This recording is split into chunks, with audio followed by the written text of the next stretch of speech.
da ditadura brasileira em comparação com as outras ditaduras da América Latina. Ou seja, a preocupação em manter uma aparência de democracia. Como principais características dessa nova Constituição, temos a anexação ao texto constitucional do ato institucional número 2. O fim do direito de greve também é colocado na Constituição para controlar qualquer iniciativa do movimento operário.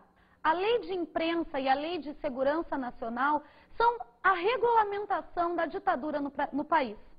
Pela Lei de Imprensa poderia acontecer censura nos meios de comunicação e pela Lei de Segurança Nacional qualquer medida considerada como subversiva, como perigosa à ditadura, poderia ser coibida. A política de estabilização econômica desenvolvida pelos governos militares acabou ficando conhecida pela expressão que o sociólogo Fernando Henrique Cardoso denominou como industrialização excludente. O que significava isso? Os militares pensavam em desenvolver um pequeno grupo com forte poder de consumo dentro do Brasil. Se tivesse um pequeno grupo, mas com grande poder de consumidor, não seria necessário haver a distribuição de renda no país. Vai ser dessa forma, então, que o modelo econômico militar vai ser instaurado. Assim, temos a criação, ainda no governo de Castelo Branco, do PAEG, Plano de Ação Econômica do Governo. Por esse, era pensada numa total contenção dos gastos públicos, acabando com o crédito para a iniciativa privada, assim como no congelamento de salários. Castelo Branco também vai criar o Conselho Monetário Nacional, que seria o órgão responsável por estabelecer uma linha de crédito ao Banco do Brasil. O BNH, Banco Nacional de Habitação, vai ser outra inovação feita pelo governo de Castelo Branco. Por esse, seria dada uma linha de crédito a pessoas que desejassem conquistar a casa própria. Mas, ao contrário do que possa parecer, na verdade, o BNH acaba beneficiando apenas as camadas médias brasileiras, porque ele vai liberar o preço dos aluguéis, prejudicando e muito a população de camadas mais baixas que não ia ter condição de ter acesso à linha de crédito. O FGTS, Fundo de Garantia por Tempo de Serviço, também foi criado no governo Castelo Branco. Por esse, o que se termina é com a estabilidade de emprego do trabalhador. Em 1967, assume então um novo militar na presidência da República, que se chama Costa e Silva. Esse pertencia à ala mais radical do Exército Brasileiro, conhecido como Linha Dura. A partir da tomada de poder de Costa e Silva, uma maior contestação começa a acontecer dentro do Brasil. Porque até o momento do governo de Castelo Branco, existia expectativa por parte da população, assim como por parte dos políticos brasileiros, que os militares iriam sair do poder porque teria se estabilizado a questão política. Isso não aconteceu. Com a tomada de Costa e Silva, percebeu-se que os militares pretendiam ficar por um bom tempo dentro da presidência da República. Começa a se organizar, então, uma série de movimentos de oposição à ditadura militar. Como movimento político, temos a consolidação da Frente Ampla, uma organização feita por Juscelino Kubitschek, João Goulart e, vejam vocês, Carlos Lacerda. O mesmo que havia apoiado a derrubada de Getúlio Vargas, o golpe militar em 64, agora estava lutando pela derrubada da ditadura. A Frente Ampla, gente, foi um movimento que pensava em acabar com a ditadura pela via política. Em contrapartida, Leonel Brizola está organizando um outro movimento que pretendia derrubar a ditadura pela via armada. É a chamada Operação Pintacilgo, que vai ter inclusive o investimento do capital cubano. A juventude brasileira também vai entrar nesse período de contestação, principalmente no ano de 1968, influenciado por uma série de movimentos que estão acontecendo pelo mundo, como, por exemplo, o movimento hippie e até mesmo o movimento dos Panteras Negras nos Estados Unidos. A juventude brasileira acaba questionando a ditadura militar. Em uma dessas manifestações, acaba sendo morto o estudante de apenas 16 anos, Edson Luiz, em confronto com as Forças Armadas. Com a morte desse estudante, a população brasileira, principalmente com o apoio da imprensa, acaba se levantando contra a ditadura. É organizada, então, a famosa Passeata dos 100 mil, onde a população brasileira se levanta contra a ditadura militar. Vamos escutar agora uma música que marcou esse ano de 1968, Caminhando, do Geraldo Vandré.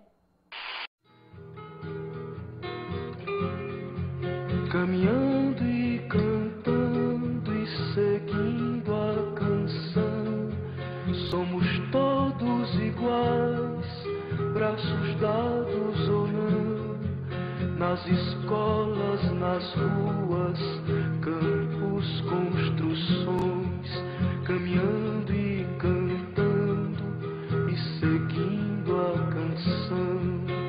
Vem, vamos embora, esperar não é saber, quem sabe faz a hora, não espera acontecer. Vem, vamos embora, que esperar não é saber, quem sabe faz a hora, não espera acontecer.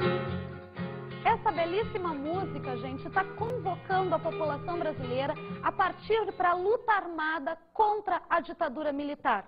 Podemos perceber, então, gente, como o movimento cultural no Brasil, nessa década de 60 e 70, está muito atuante. Tanto na música, através do movimento do MPB com Chico Buarque, ou da Tropicália com Gilberto Gil. O teatro também é muito importante através dos grupos Arena e Oficina, assim como o cinema novo, através da atuação do Glauber Rocha, vão estar questionando a ditadura e tentando, das formas mais diversas possíveis, tentar fugir da censura feita pelos militares. Nesse quadro de contestação à ditadura, o deputado Márcio Moreira Alves vai acabar fazendo um discurso muito polêmico no Congresso Nacional. O deputado, no mês de setembro, vai pedir para a população brasileira não participar das festas de comemoração ao 7 de setembro. Assim como ele aconselha as moças a boicotarem os militares, a não saírem com os militares no Brasil. É óbvio que esse discurso vai causar uma grande polêmica dentro das Forças Armadas e vai ser proposta a cassação do deputado. O Congresso não aprova a cassação do deputado federal Márcio Moreira Alves, o que vai fazer com que o Exército tome uma atitude mais drástica. É fechado o Congresso e é decretado, então, o ato institucional número 5. É o início do chamado Anos de Chumbo, o momento de maior repressão ditatorial no país. Vamos escutar, para que fique mais claro, um trechinho do que foi, afinal de contas, o AI-5. Ato Institucional número 5, AI-5. Artigo 5º. A suspensão dos direitos políticos com base neste ato importa simultaneamente em 1. Cessação de privilégio de foro por prerrogativa de função. 2. Suspensão do direito de votar e de ser votado nas eleições sindicais. 3. Proibição de atividades ou manifestação sobre assunto de natureza política. 4. Aplicação, quando necessária, das seguintes medidas de segurança. A. Liberdade vigiada. B. Proibição de frequentar determinados lugares. C. Domicílio determinado. Parágrafo 1º. O ato que decretar a suspensão dos direitos políticos poderá fixar restrições ou proibições relativamente ao exercício de quaisquer outros direitos públicos ou privados. Parágrafo 2º. As medidas de segurança de que trata o item 4 deste artigo serão aplicadas pelo Ministro de Estado da Justiça, Defesa à apreciação de seu ato pelo Poder Judiciário.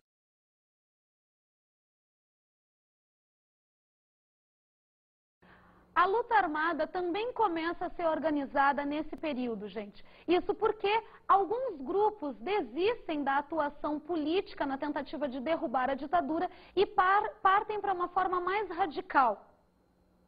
Existiam dois tipos de movimentos guerrilheiros, os rurais e os urbanos. Esses agiam através de assaltos a bancos e joalherias, tentando conseguir dinheiro para a sustentação do movimento. Também faziam diversos sequestros de personalidades públicas, sempre buscando a libertação de presos políticos. Os principais grupos que surgiram nesse período são a Aliança Libertadora Nacional, ALN, que vai ser responsável pelo sequestro do embaixador americano Charles Elbrick, o Movimento Revolucionário 8 de